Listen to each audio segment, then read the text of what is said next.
Hello बच्चों, let's see question. If both assertion reason are true and the reason is correct explanation of assertion, then A.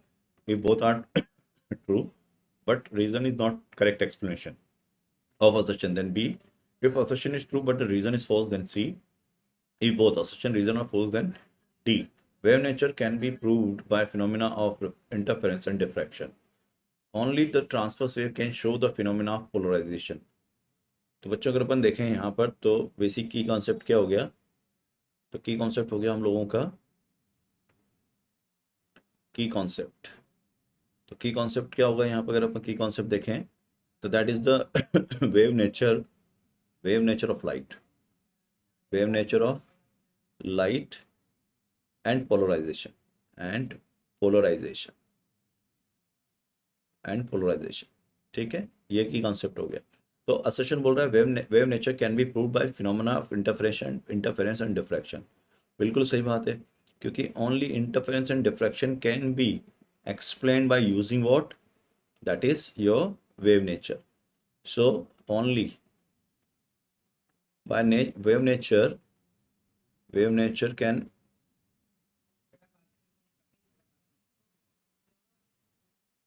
can explain the phenomenon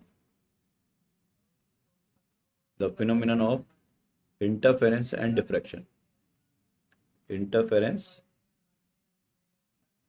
and diffraction. तो ये बात सही है बच्चों, क्यों? क्योंकि जो वेव नेचर होती है उसके अंदर हम वेव फ्रंट कॉन्सेप्ट यूज़ करते हैं, कॉन्सेप्ट ऑफ वेव फ्रंट। जो कॉन्सेप्ट ऑफ वेव फ्रंट होता है उससे हम इंटरफेरेंस और डिफ्रैक्शन को समझाते हैं। तो ये सही है।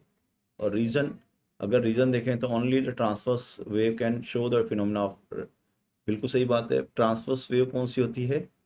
ट्रांसवर्स वेव होती है जिसके अंदर electric field in which vibration of medium particle vibration are perpendicular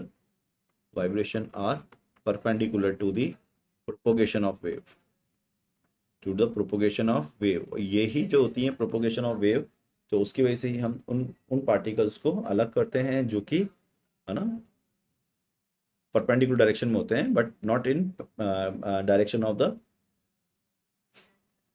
transmission axis. तो असर्शन भी ठीक है बच्चों, रीजन भी ठीक है, बट क्लेरिफिकेशन नहीं हो रहा है।